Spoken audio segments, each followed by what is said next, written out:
kapuso, ginakasubo mo bala nga wala ka na sang buhok? Da wala na bala san tsansa nga magtuboy niliwat? Worry no more, bangod Art Nature ari na sa Negros to the rescue!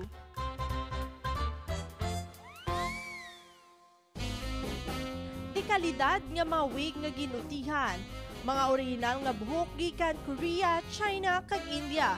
Ginpatahom, ginutihan, gamit ang talento nga mga kamot sa mga Negrense. Ang iniyang kompanya, napili ang syudad sang San Carlos nga pamtangan sang iras ni pinakabag-o nga wig factory. Ang expectation namin before is yung mabigyan namin ng work yung mga tiga San Carlos, then syempre para umangat din yung kalidad ng aming produkto, then dumami ang aming mga branch at mag-succeed yung Art Nature.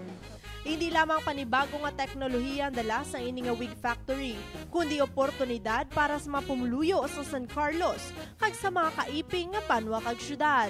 Tingin ko sa development nila, okay naman sila, then kagaya niya, nagkaroon sila ng trabaho dito sa San Carlos. Hindi lang sila, pati ang government ng San Carlos, ang munisipyo, ang market nila, nagkaroon din ng income. Even yung mga nag-tricycle nila, mga jeep na sinasakyan nila, kasi nagkakaroon ng income dahil pag pumasok sila, nagbabayad sila. Then, usually nga before, ang mga tricycle nila, based sa observation ko is around 10, 11. Pero ngayon, nasa 40, 50 na yung mga motorbike na dala nila ngayon. Halin diri sa syudad sang San Carlos, ginapadala ang ini nga mga wigs sa Batangas. Kagikan dito, iga-ship padulong sa Pungsod, Japan. Kada isa sa ini nga mga wigs ang customized pa. Pwede ka makapahimo sang luyag ni mga kolor, klase sang buhok, kag sang estilo. 95% kuno sa mga orders diri for fashion purposes, kag 5% naman para sa mga cancer patient. Hindi man basta-basta ang training sa ginagyan sang ila sini mga empleyado. So kailangan kasi sa hiring namin is yung hindi pasmado ang kamay, then malinaw ang mata. So yun yung kinukuha namin yan during ng hiring. Then pagka nandito na sila, so may mga instruction naman yung bawat ginagawa nila. Meron silang pinapalo kung paano ang pagsundot, ano yung direction. So ilang nating ang dapat na ikabit nila sa isang net. So madali naman siya at ini-instruct naman yun na may mga trainer kami na nagtuturo sa kanila for 3 months. Ang isa lamang kuno ka wig mahuman sa sulod sa 25 ka adlaw. Kag bangod sa manami nga kalidad, pwede kuno ini bisan gamiton pa magpaligo o kun bisan mag-swimming pa.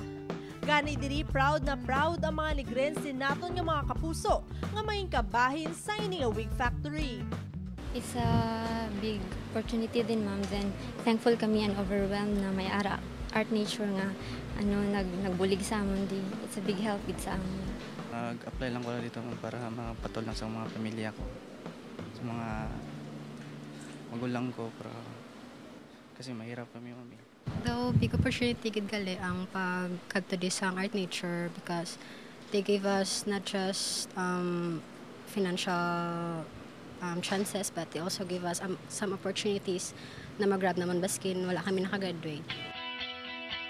Ang ginatindugan karon sang Art Nature, ang kabahin sa 405 ka hektarya economic zone sang syudad.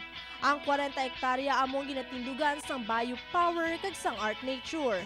Actually, yung economic zone ng San Carlos started way back in the 90s. Yeah. So we have 405 hectares, which is approved by PEZA, and we are applying a presidential proclamation on a phase-by-phase basis. The first phase, which is a 25 hectare, it was granted with a presidential proclamation, and this is now fully occupied by San Carlos Bioethanol, SCBI.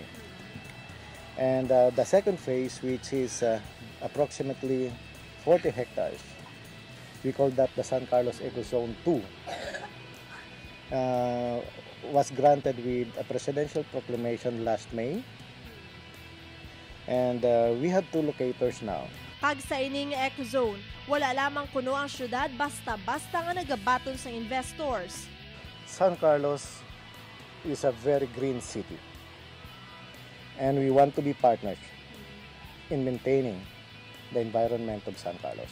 Ang Art Nature ang may-ara karon sa masobra 400 ka mga empleyado, kag plano nga mag-increase sa palabuton nga mga inadlaw. Look forward ng company namin is sa 700 to 1,000 ang aming nakaplan dito. So kung halimbawa na talaga mag-successful kami dito, baka magkaroon pa kami ng expansion. Sa amon mga kapuso, hindi na magkasubo kay man sa bago nga teknolohiya, solve na ang problema mo. Ang Art Nature, isa lamang karon sa madamo nga mga oportunidad para sa mga utod naton nga mga nikrense. Hindi lamang sa pagprogreso sang pangabuhi, kundi labaw sa tanan, pagpakita sa dekalidad nga talento nga maipabugal, hindi lamang diri sa lokal, kundi pang international. Stephanie Azucena para sa Issue Subong.